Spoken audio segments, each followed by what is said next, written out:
breaking news that the president will be announcing his national executive this evening at 9 p.m. I just want to give you a sense of what we were discussing earlier on with Pulele Chwiti-Jones and Siphamandla Goga just a few short minutes ago about what the DA put forward in terms of what they would like to see in the national executive.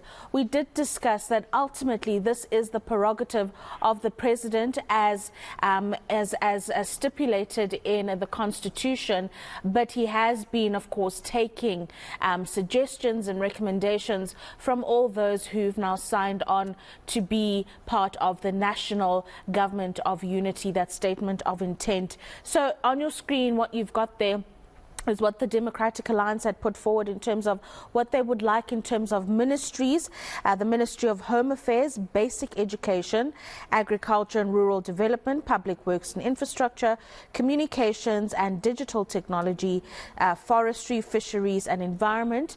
And then deputy ministries that they would like to have is Finance, Energy and Electricity. And that's an interesting one because you will know that the Minister of Electricity, Dr. Kgosientsho Ramokgopa, runs that department without a deputy.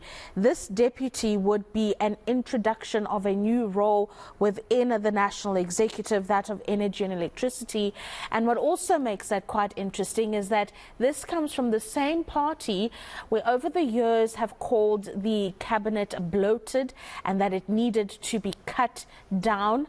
This obviously not an indication of that happening at all, but rather a tug of war outcome that has happened between the two biggest parties within the government of national unity and what it is that will satisfy each of the different stakeholders involved. And then you've got the Deputy for Small Business Development, Water and Sanitation, Higher Education, Trade, Industry and Competition. So that is what they have called for. Very important roles that they are calling for. You did hear earlier that the alliance partners not too happy with the DA having an oversight role on ministries like Trade, Industry and Competition because of their perceived right-wing policy stance on many issues that arise when it comes to ownership and the development of small business and affirmative action, and the list goes on.